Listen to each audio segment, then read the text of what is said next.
It's my pleasure to invite you all here tonight. A huge honor also to have a guest speaker, Anthony Grayling, Professor Anthony Grayling, whom I'll introduce quickly in a minute. Just a few words of housekeeping before we crack on. We are here for about an hour. Professor Grayling will talk for about half an hour, then we'll open up to questions. Please ask your question in the chat box, mark it clearly as a question so we can filter through comments for your questions. And then I'll invite you to pose your question directly once I've seen it. As I say, we'll be about an hour. It's on the record, so keep your comments clear, clean, concise. It's a family show. And as I say, we'll hand over to Sharon just before we end, just for a few vote of thanks to our speaker and for any follow-ups. We'll be tweeting on the hashtag #WitherUK. WitherUK is a hashtag. So without further ado, let me introduce Professor Anthony Grayling, who in France would be unabashedly described as a public intellectual. In England, with its current fashion for stupidity, he might be called an expert, but we are absolutely delighted to have a man, a Renaissance man, with us here tonight, an academic, a philosopher, a columnist for the Times. I first started reading his work when he was working with the Financial Times, and I was perusing my bookshelf today to discover I had one of his books of philosophy, which he wrote in 2001. He's penned at least, I think, 24 books. So he is a man of letters, but not just of letters, also of deeds. And I think it's important that we recognize that he is putting his action and his words and his passion into action. Having founded in 2011 the New College for Humanities, he's got a passion for improving excellence in higher learning and improving public discourse. But he's here tonight for the passion and the eloquence and the stand that he's taken as an advocate for the pro-European cause. And I think we all owe him a debt of gratitude for being one of the first and certainly one of the most eloquent in calling out Brexit and the anti-democratic obscenities that have been flowing from it. But that's to look to the past. The future of the UK and the EU is the topic for tonight. And so without further ado, let me give the floor to Professor Anthony Grayling. Thank you very much indeed, Nick. And it's a real pleasure to be with you all. What I'm going to do, if I may, this evening is just to sketch for you rather quickly what's going to be happening just in the next few months and the rest of the summer and in the autumn from the point of view of organizing and galvanizing the very strong and large and I think growing Remain pro-EU constituency in the UK. How we're going to organize this, what the plan is, what we're going to be doing in order to ensure that we expedite the inevitable being that the UK or its current constituent nations, when they're no longer part of the UK, but at any rate the nations of the British Isles, will all be back in the EU in due time. I mean, my own conviction, which is something we could explore perhaps in the question time, is that economics and geopolitics are such that it is inevitable that the UK or its constituent nations will be back in the EU. If we did nothing whatever, we would be back in the EU in due time, probably if we did nothing sometime in the 2040s. But it seems to me to be important that we get back very much sooner than that, so that we minimize the degree of divergence that there is between the UK and our EU fellows. And divergence, of course, is the name of the game for this current Brexit government, because they're trying their damnedest to introduce as much divergence as early as possible, partly because they share the view that I and many others have, that the UK's existence outside the EU is a temporary matter. What they're trying to do is to put as many spikes into the machinery as they possibly can to delay or, in that they hope, prevent an eventual return. So what I would like to tell you about is what I will be saying to the different pro-EU groups around the country over the remainder of this year. And what I will be saying to them is this. Firstly, I will be reminding them of a couple of extremely important points, very important. They have to be borne in mind because they play into the plans that we have, both the tactics and the strategy for rejoining. We have to remember that in the late autumn of 2019, we came this close to stopping Brexit. Had the opposition parties not agreed to an election, there almost certainly would have been another referendum in 2020, and it is a moral certainty that there would have been a Remain majority for it. Now, those are claims that we can revisit in the discussion section if you like, but I just flag up the fact that when you do challenge me on some of these points, then the fact that I've spent a very good deal of time analysing what happened and why it happened and what the situation was, what the immediate sequel was of the 2016 referendum and so on, that I will stun you with facts. So, but I mean, do by all means challenge me on it. So we came this close to stopping Brexit. And if the opposition parties had not agreed to a general election, that almost certainly we would have stopped it. We had a general election. And the second point to remember is that general election resulted in an 80-seat majority for the Conservative Party, giving them total control of the House of Commons, and because of our constitutional arrangements in the UK, therefore 100% of power in the country.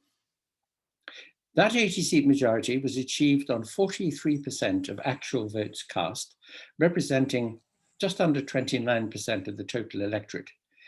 Now, it's unconscionable that a country, a major economy, a big country, even though in sort of medium terms, should be governed in this way, that our politics and our constitutional arrangements should be so dysfunctional that that is how our governments should be constituted in this country on a significant minority of the electorate and even, of course, smaller minority of the country as a whole. This is a problem, and it's a problem which has to be addressed in order to expedite the return of the UK to the EU, for a reason I'll explain in a moment. So that's another thing to remember. The final thing to remember is that the EU referendum itself, now, once again, if you analyze very, very carefully the run-up to the referendum, the actual nature of the referendum, if you look at the constitutional propriety of the referendum, if you think about the court actions that were taken against the two Leave campaigns, which, as you know, were found guilty of misdemeanors in the course of their campaigns, which were such that, according to the judge who fined them, said that had the referendum been mandatory, it would have to have been voided, but because it was allegedly advisory only, there was nothing that could be done about it. There was no remedy. So remembering those facts, remembering, in other words, the insecurity, the unsafe nature of the referendum from a constitutional point of view, from a legal point of view, putting all these considerations together, we have a very good understanding of why it is that this problem has not gone away. Now, everything that I'm saying at the moment is just about the political stroke constitutional nature of the Brexit phenomenon itself.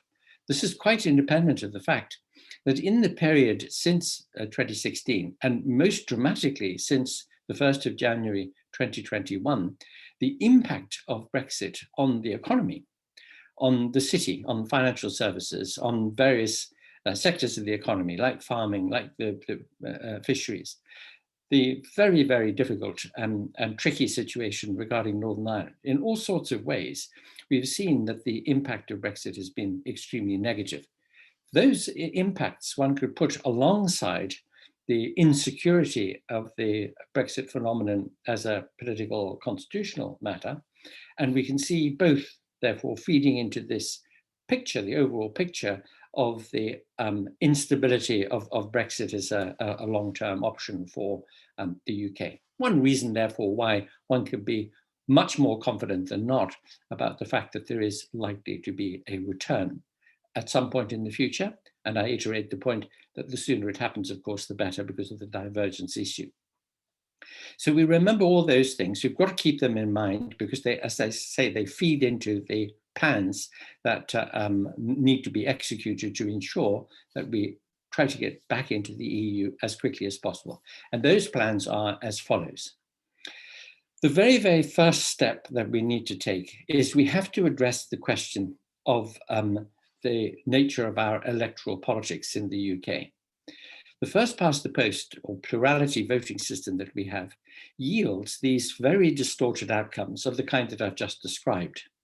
And the massive majority in the House of Commons on a minority of votes cast and on a very small minority of the total electorate. This has got to be redressed because all the dangers of factionalism.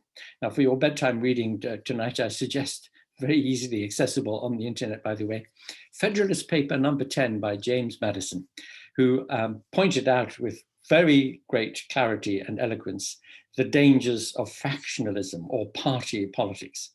What you get in a first past the post system, such as we have in the UK, as they have for the House of Congress in the United States, as they have in India, in Canada, is you get two-party politics. Two-party politics creates polarization. Everything becomes black and white.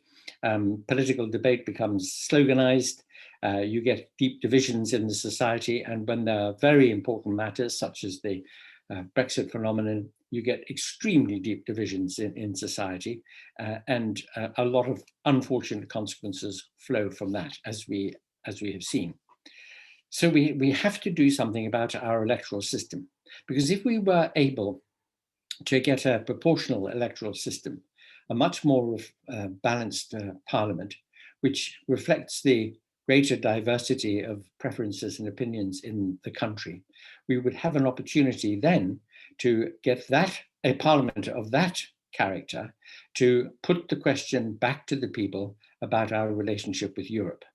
So there's a two-step process here. One is to get a change to our electoral system, to get a properly representative parliament, and to get that parliament to put the question back to the people about our membership of the EU. This can be done. I mean, you may be skeptical about this, and there would be good reason to be skeptical about it for mainly because of the nature of the Labour Party and its own internal politics. But it is feasible in the following way. If all the opposition groups were to work together and make a common platform, a common cause on an electoral reform platform for the coming election, which is sometime in the next 2 or 3 years, so it's not very far away. And if they were to help one another in constituencies where they have most chance of winning, as happened in the Amersham election just recently. Many Labour voters there switched to Liberal Democrats. The hope is that at the Batley and Spen by-election this week, the same thing will happen in reverse. So if it were possible to get a proper arrangement, a proper alliance among the opposition groups, the result would be a coalition government. Little footnote here, I'd just like to remind you that between the Theresa May election of 2017 and the Boris Johnson election of 2019, the UK had a hung parliament. There's always been a kind of piety about hung parliaments and strong majority government and so on, which is that hung parliaments are a bad thing, and our first past the post system yields what's called strong government. In fact, of course, in the situation in which you have a hung parliament, where there is no single party with a majority over all the other parties, then the executive, the government of the day, has to win the argument on every single measure that it brings forward. And this is an excellent thing. It is exactly what a parliament exists for. And it means that the legislature holds the executive to account, which is what should be happening. Instead of the executive owning the legislature, as it does when it has an automatic whipped majority to get through any measure that it likes without proper discussion. I mean, on the question of proper discussion, the Brexit so-called deal that was struck by the Johnson government to get Brexit done was debated for less than 1 day in the British Parliament, which is in its own right a scandal of such proportions that one could spend the rest of this week talking about it.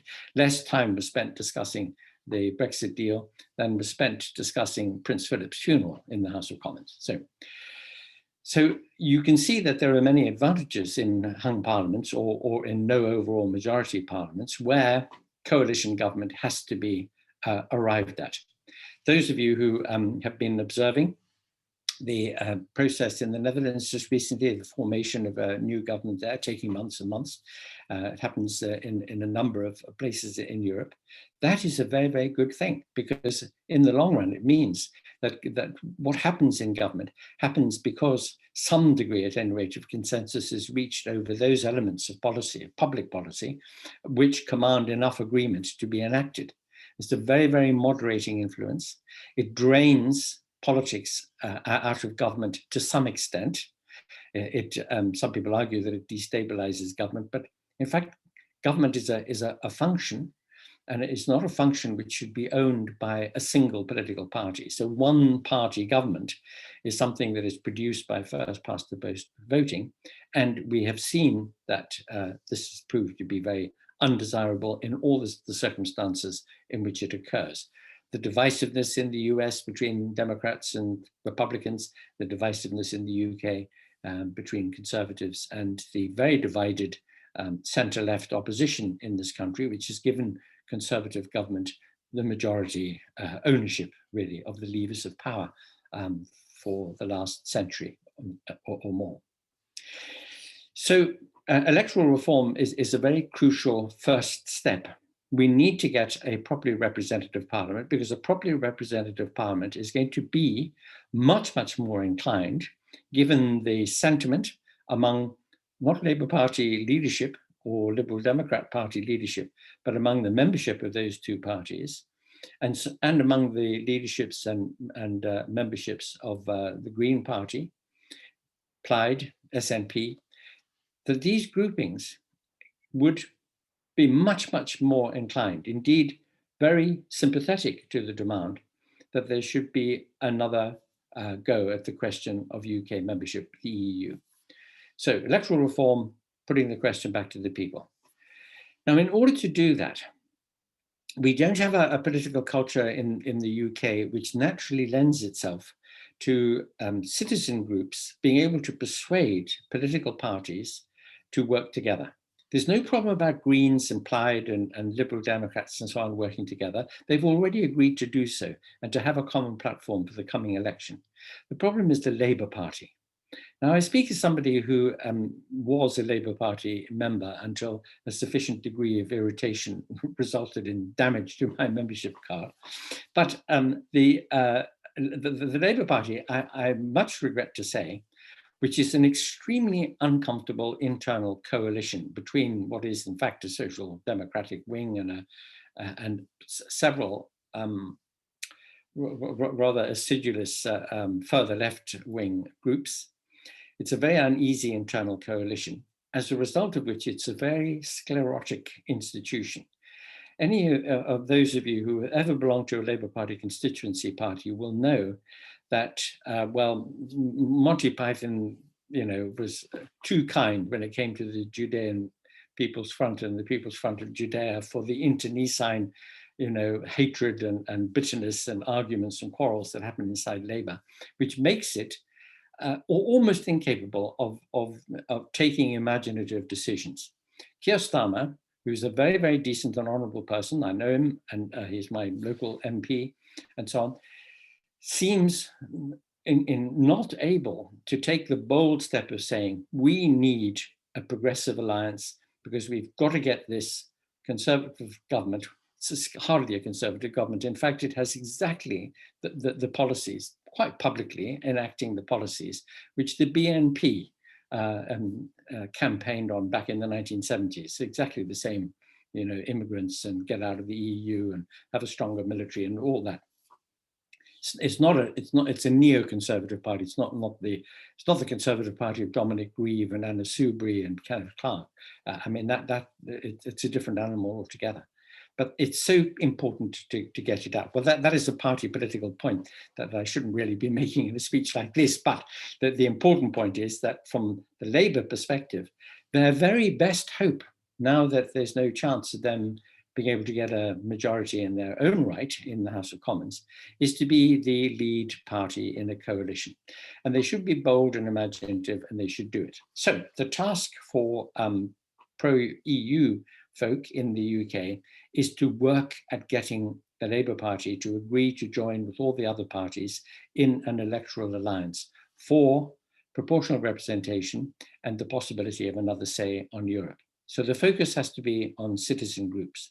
And this is where the work needs, therefore, to be done, because, as I say, we don't have in our political culture the same kind of civil society organizations with political and quasi-political interests as exists across Europe.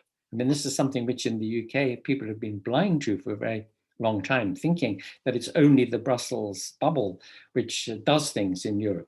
Whereas there are so many organizations in Europe full of imagination and activism, making a big contribution at lower levels of organization, right down to the grassroots levels.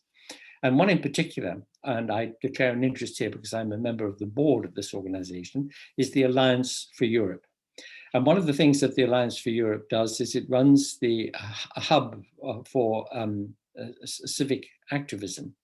And it's this hub, with the advice, the information, the infrastructure help that it can give, providing not only ideas and resources, but also guidance on funding, that we need to get organizations in the UK plugged into so that they can make use of these resources in order to really activate the kind of citizen work that would persuade the Labour Party mainly, but the opposition groups in general, to get together on a common shared platform.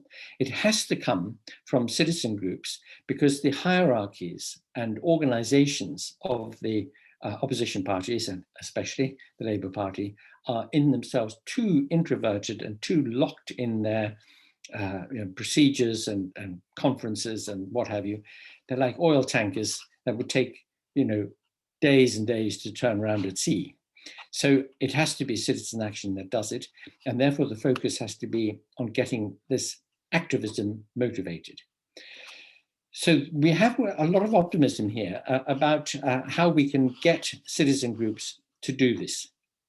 Some of you will have seen on Twitter the hashtag 3.5%. This is the finding that 3.5% of any group or any population, any demographic, any population of a town or of a country can make the difference, can actually change things, can redirect the course of events politically, socially, in an organization, in a country. And it is this aiming for this 3.5% kind of activism with the particular purpose of getting the opposition groupings to form that alliance that is the primary target.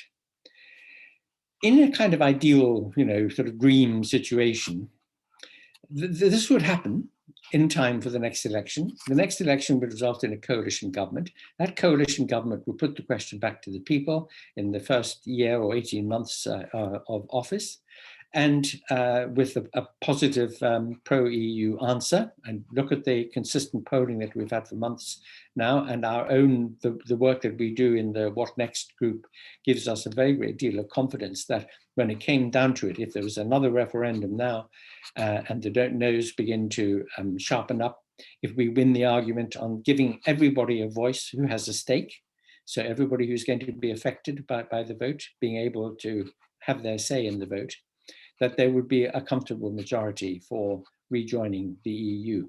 And this is something which could happen sometime in the next 5 to 7 years. This is something which could happen within a very practical near time horizon, if everything worked well. Since it could happen, and since it's a matter of human, individual, social, and political action, since it's a matter of choice, it's not a matter of waiting for some great natural phenomenon to occur, it is worth fighting for. Now, everything that I've said so far, of course, is premised on the internal situation in the pro-EU anti-Brexit movement in the UK. And of course, those of you in Brussels and in Europe more generally will be seeing things in a somewhat different perspective. You may be seeing it from the perspective of the fact that it's not an unalloyed matter of grief from the EU perspective that the UK is left, because after all, there are some things that the EU would like to do that the UK was against doing, so there could be progress made on that front. The EU has its own difficulties at the moment with Hungary, also with Poland, some uncertainties, what's going to happen with the presidential election in France. There's a huge amount of work in progress, as everybody knows, in the EU. So nobody is claiming it's perfect, it's paradise, everything is smooth, nor indeed that it will just be the same thing, the same EU against which 37% of the British electorate voted back in 2016, voted leave back in 2016. And it won't be the same EU in 5 or 6 or 10 years' time when we join. So all those factors have to be taken into account too, as do the fact that it's extremely unlikely that the absolutely outstanding terms on which the UK held its membership of the EU would ever be offered it again. I mean, when we do rejoin, I think we're going to have to stump up and sign up and be a bit more committed than we were in the past. So that will be a different thing too. But everything that I've said about the activism within the UK itself to do everything possible to get us back on track for membership of the EU leaves aside those questions and what the EU perspective on that process would be. But it does play into it in one respect, and that is that the sooner we rejoin, the better, because of the divergence issue. The longer it goes on, the more things change in the EU. And also, of course, the weaker the UK becomes internationally and economically as a result of being outside the EU. So this is a matter of some urgency, and that is one reason why we're going to be working very hard over these next few years to try to make the plan that I just sketched for you work. There we go, Nick, thank you. That's a very, very quick, if this is Monday, it must be Rome sort of tour of We're most grateful. There's so much to chew on there. We have some questions already, so I won't comment on what you've said, except to say there's a lot of that which I agree with. I've always wondered what the 3.5% referred to. Now I know, a small avant-garde that can really turn things around. I like that. I like that idea. The first question came in from Mark Johnston. Mark, do you want to put your question? It's about what political parties should be doing or saying in their manifestos. Mark. No, you can ask it for me, Nick. Okay, I think I've summarized it, which was what should they be putting in their manifestos? And I guess, Professor Grayling, this goes to your first point about some form of alliance or electoral commitment to electoral reform. Yes, indeed. The manifestos, of course, will be structured, I suppose, on the basis of whether or not there is an alliance. Because if there is one, then the shared platform issues will have to be front and center of those manifestos. And there won't be a shared platform unless there's a commitment to proportional representation. This is a big issue for Labour, of course, because Labour continues to have the dream of being able to be a one-party government, obviously. It knows that this is an extremely unlikely dream, but it's grieving over that, which is one reason why it's so slow to grasp the realities of it. In order to take part in an alliance, a really practical alliance, in which they actually stand down in constituencies where a Lib Dem or a Green has a chance of winning, means that they have to suspend at least that article in their constitution which requires the party to field a candidate in every constituency. So that's a big issue. And the constitution of the party, which is more Byzantine than the constitution of the Soviet Union ever was, requires that this be a conference decision.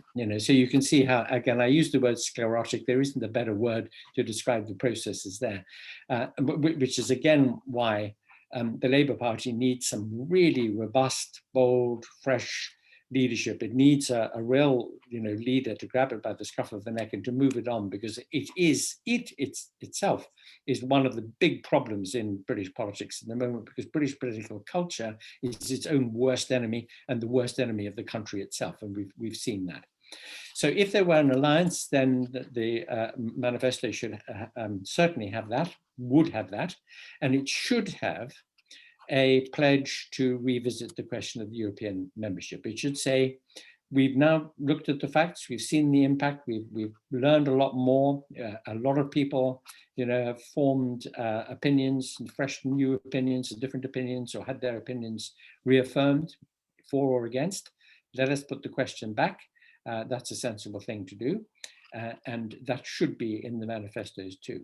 But if the Labour Party won't join with the others, if they're going to stick with the current situation, which is informal arrangements in given constituencies, and therefore they have their own manifesto, which is all about pensions and this and that and the other, nothing is mentioned about electoral reform, then I'm afraid the likelihood is that we are going to be faced with the usual situation. Usual situation is a Conservative Party that will unite at election time, as it always does, and a very fragmented range of opposition parties.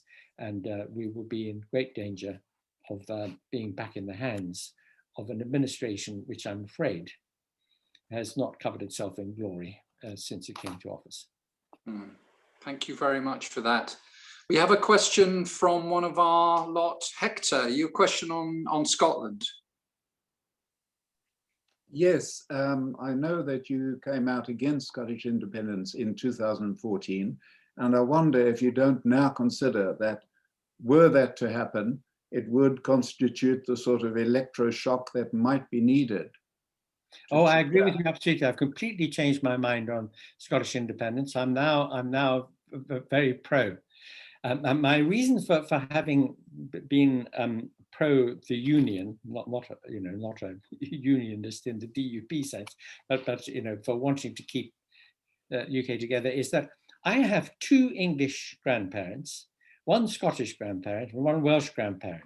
Now this makes for complications when it comes to Six Nations rugby, depending on who's playing whom. Okay, so I have a bit of a hierarchy there about who I can support on what day, and it's a great relief when the Lions are going on tour. But I now come to the view that it is unconscionable that Scotland, which voted to be in the EU, should be dragged out by England, which pays so little attention, has so little interest and care really for Scotland, other than as a useful appendage. And I think you're dead right. You put your finger on it, Hector, that if there was independent Scotland rejoining the EU, it would certainly be a big shock, and it would certainly change the mood in England and make a difference.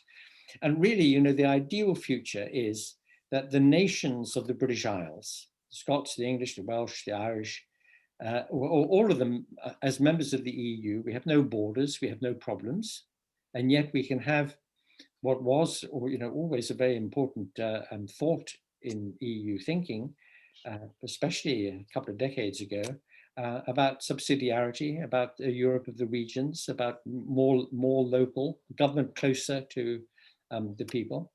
Might be an opportunity then for government of the north of England and the southeast and so on. So that's an imaginative way of thinking about the future, having an overall European Union and then the regions. So short answer is I'm now I'm now yes, as they say in Scotland. Thank you very much indeed for that. I have another question, and this might go back to your point, Professor, about all of those who have a stake in the question of membership being allowed to vote. So there's a question from Bernadette Segol. I hope I pronounced that correctly. Bernadette, please pose your question. Can you hear me? Yes. Good. Yeah, I always wondered how British people, I'm French, as you can hear, British people living abroad do not have a vote. And I don't hear a lot against it in the UK, and I don't understand how this is not made as a great problem, because if British people living abroad had had a say in the referendum, perhaps it would have changed the results. Yes, absolutely. And in fact, there is a lot of complaint on the part of people, British expats who have been deprived of a vote. You have to have been an expat for more than 15 years to be deprived of your vote. But then, of course, you know, British citizens who've been living and working abroad or who have retired abroad do want to be able to have a say in public policy in their home country, because, for example, it affects things like their rights as citizens, their pensions maybe, their access to healthcare at home. So there is a problem. People are very angry about it. Now, in the Scottish independence referendum of 2014, 16 and 17-year-olds were given a say because it impacted their future. Citizens of other EU countries living and working in Scotland were given a say because, of course, the outcome would affect them. And this is right. People who have a stake should have a voice. British expats living abroad, they have a stake, they should have a voice. So I'm with you 100%. They should absolutely have the vote. And if they had the vote, and by the way, they were promised to have their vote restored to them by the then government, the then coalition government run by David Cameron. They were promised that their vote would be restored, but it wasn't before the referendum. And had it been, there would have been a very different outcome.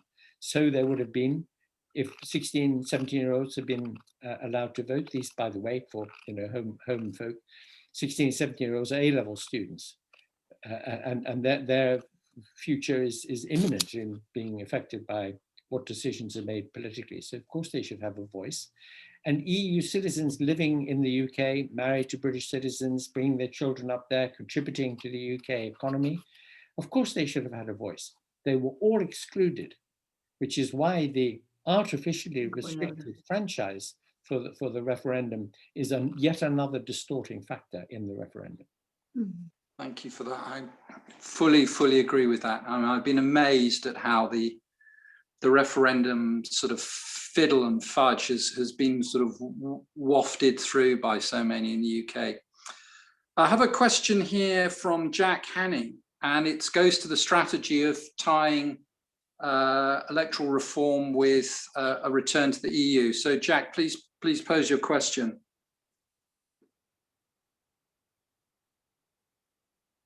Maybe he's disappeared. Are you on mute, Jack? I can read the question, actually. Sorry, I didn't unmute. Just saying thank you very much to Anthony Grayling. I agree with practically every word that he said. My question is really whether strategically it is wise to link the campaign to get proportional representation introduced to the EU question, because you then come up against the people who maybe were for leaving the European Union, but who might be in favor of proportional representation. I wonder if it wouldn't be better to do one thing and then move on to the next one. It's just a question. No, it's a very good question and a very astute one, if I may say. And indeed, those of us who involved in this reflect on this a very great deal. And the general mood music is exactly that we should talk about proportional representation first and foremost, and not couple it with the EU question too intimately. So we play a kind of double track here, which is that for general public consumption, this is about proportional representation. And for keeping alive the hopes and the commitment and the activism of the pro-EU workers, the worker bees, we say to them that proportional representation is a key step to getting another say on Europe. So, we've got two different audiences here. And when I'm speaking to a pro-EU audience, I do couple the two things. But for the general debate about a political alliance among the opposition parties is predicated essentially on the proportional representation question. But you can see that without proportional representation, without a more representative parliament, the hope of getting another say on EU membership is dead. So, yeah. Thank you for that. I have a question here. I hope I'm pronouncing this correctly. Hania Orsulik, forgive me for mispronouncing your name, but Hania, please ask your question about Brexit and Labour Party policy. Yeah, thank you. It was partly answered in the last question. But the Labour Party at the moment is a pro-Brexit party. I mean, they're completely failing to hold the government to account for the damage that we're seeing. They're going along with this rhetoric of blaming the EU for the damage caused by the deal. And, you know, we're hearing these phrases about opportunities of Brexit and all of this rubbish. So as a pro-European, I find it a bit sick, the idea of supporting a party or candidates of a party that are pursuing a policy of complete self-destruction. And I take your point, it's not about Brexit, it's about changing the voting system, but still, ethically and democratically, how can we support a party that is pursuing this type of policy? Well, Hania, you may remember in the good old days of the Soviet Union, there were experts who are known as Kremlin watchers, who you always used to use the metaphor of the papal elections, you know, the white smoke and the black smoke coming out of the Vatican chimney, that you have to look for the signs and read the ruins and you know, look at the little things that are said and not said. The Labour Party is not a pro-Brexit party. It is a party which is trying to pretend to some of its putative constituents that it accepts the Brexit outcome. Now, that is a different thing, because it is consistent with things that Starmer has said, and one or two others have said, about the fact that the deal, the Brexit deal, is not good enough and should be thought about. In other words, this is a clue that we should think about being back in the single market and the customs union. But then, as you know, if the country were to rejoin the single market and the customs union, it requires alignment, and then you have to follow the rules, but you have no say, so you might as well be back and be a member. So bit by bit, you can sneak in through the kitchen door like that, okay? So there are little chinks of light here and there where the wording, when Ed Miliband said we have to embrace Brexit, we have to accept that it's happened. If you had him nailed to the wall and you had your red hot tongs and you said, does that mean that you would go, you know, full out on continuing this hard Brexit of the Conservative Party? He would say, no, of course not. What we would do is we would say, in 18 months' time, we would say, well, we need to revisit the Brexit deal, and then et cetera, et cetera. So you can see that it's not all black and white. That's point number one. Point number two is this is the leadership tying itself in knots over Brexit, trying to placate its Remainers and placate its leavers, whom they imagine to be the red wall, you know, the lost red wall voters. The Labour Party membership and supporters are more than 80% pro-EU. And it is they, in now something like 120 constituencies, have passed motions in favor of proportional representation, because that proportional representation is the Trojan horse for getting back into the EU. And so those Labour Party constituency committees have adopted these resolutions to take to conference in September, because if the Labour Party is committed to proportional representation, then as night follows day, it will be brought into the business of having another say on Europe. So it's all a question of looking at smoke and mirrors and of trying to hear what is being said behind what is being said. They say what they do about Brexit. They've never said we are pro-Brexit. They've said things like, well, we have to accept it, we have to go along with it, we have to do this, we have to try and make a better Brexit. And all these are signals leaving those chinks of light open for changing policy on Brexit in Europe in the future. Thank you. Thank you. Yes, I remember those days of Kremlinology, watching the twitch of Brezhnev's eyebrows for information, or watching Labour Party front bench with equal vigour. Yeah. A question here from Owain Gardner, who apologises he can't ask his question as he doesn't have a microphone working tonight. So I'll ask the question for him.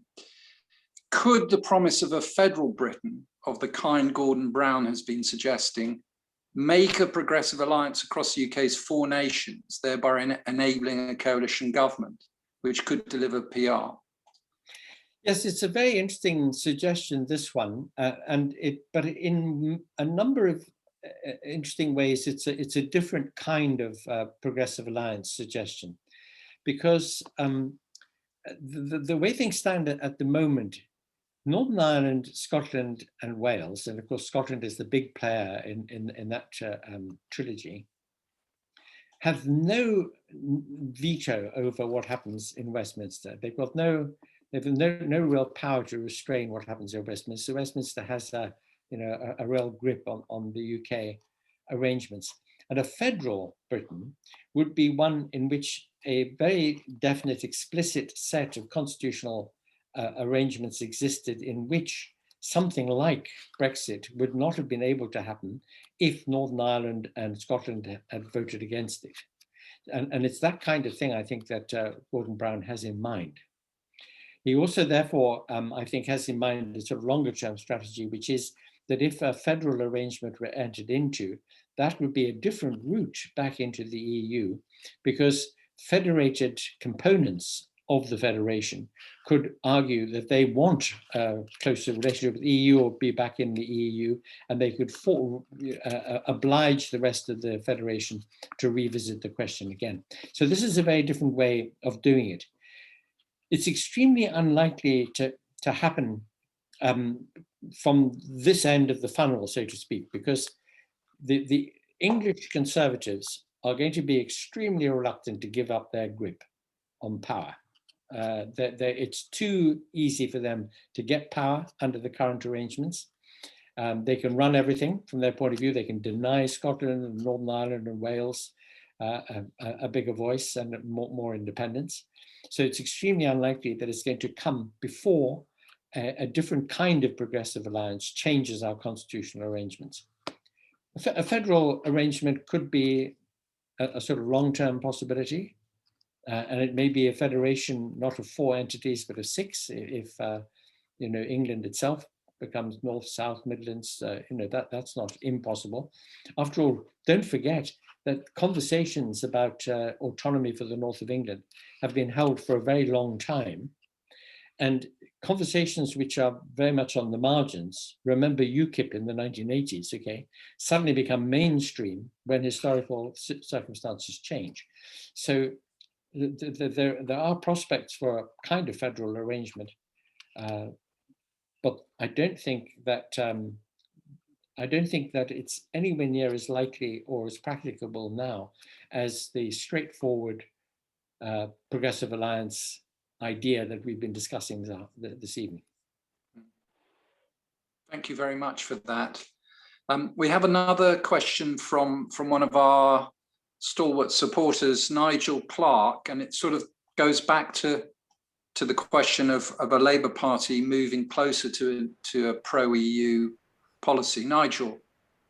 It's just very simple. I think you answered it earlier, Mr. Grayling, that you said that I said, would it be possible a quicker route to join the EU, rejoin the EU, would be to join the customs union again and single market, and by stealth, then the process would just happen naturally. But I did think you answered it earlier after I've read the question. Thank you. Yes, so I could just iterate the answer, which is indeed what I think would happen. I mentioned at the outset, by the way, that there are economic and what I call geopolitical reasons why the UK being outside the EU is a long-term unlikelihood. And that if none of us did anything at all, then sometime in the next 20, 25 years, certainly before the mid-century, we would be back in the EU. At very, very, very least back in the single market and in the customs union. But then the point, of course, is if you're in the market and the union and you're taking the rules, so you're aligning, but you're having no say over them, then you jolly well might as well be properly in. Yes, yes.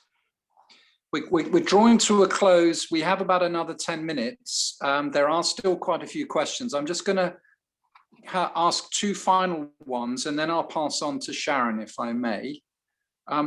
There's a question here, Sarah Dodgson. Do you want to put that about kind of leadership that we're going to need? Yeah, I helped to convene the roundtable of UK pro-European campaigning groups.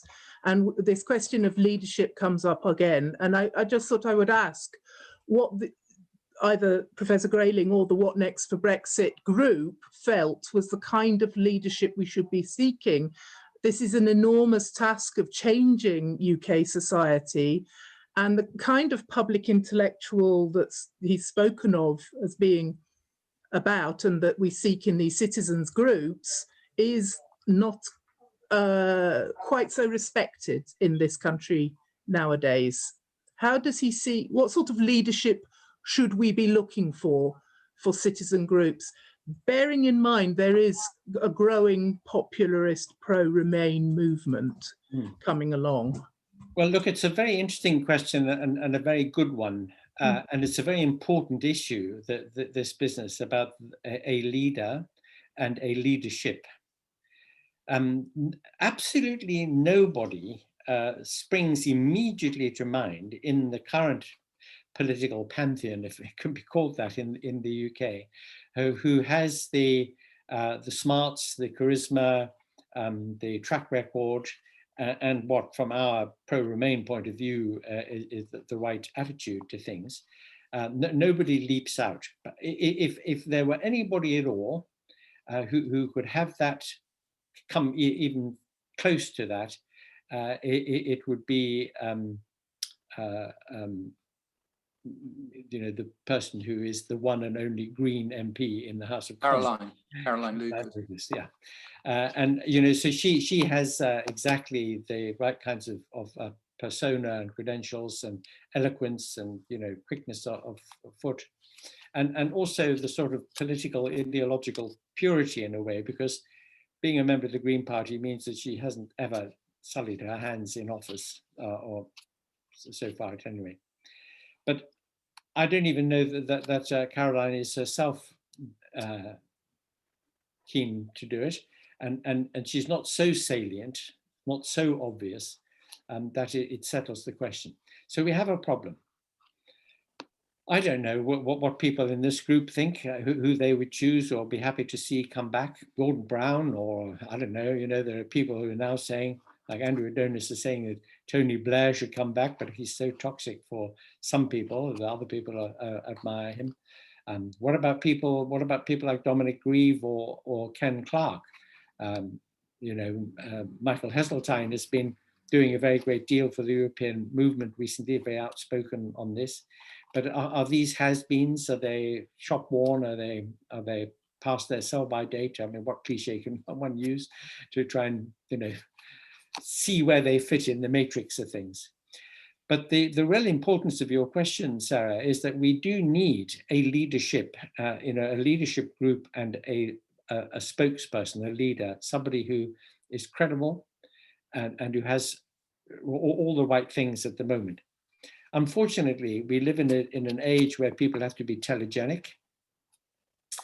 I don't know whether you remember, but there was a terrible outcry back in the election when Michael Foot was leader of the Labour Party, because he was interviewed by Robinson and he thought about his answers, which of course to anybody who likes thinkers is a good thing, but the vast majority of the public said, he doesn't know the answer to that.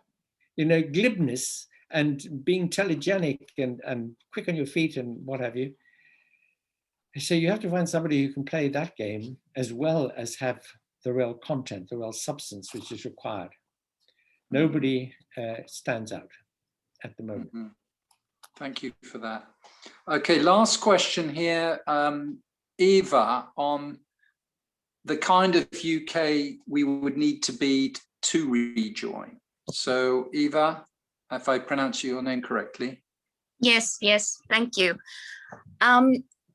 We know that when the UK still was a member, it was whether rightly or wrongly, considered a little bit of a break in the closing of the union.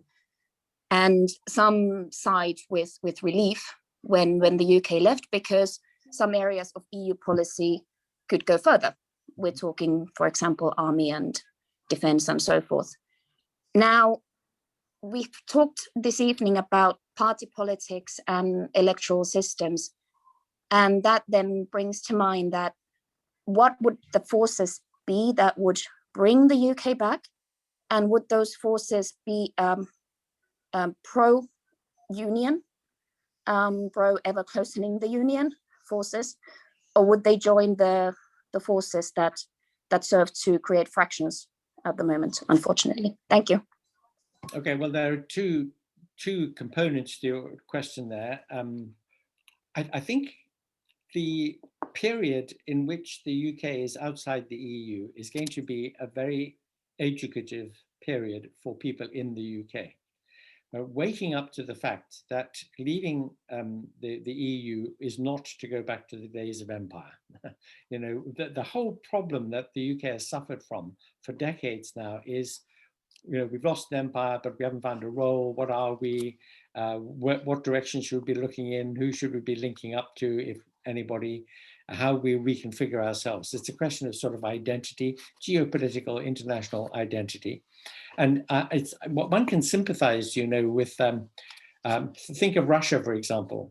Russia is very busy being irredentist and trying to get back bits of Georgia and the Ukraine and you know, Central Asia, but because of the old Soviet empire was much bigger than the Russian Federation of today. And it hurts to have been an empire and no longer to be one. You know, it's an injury to your sense of pride.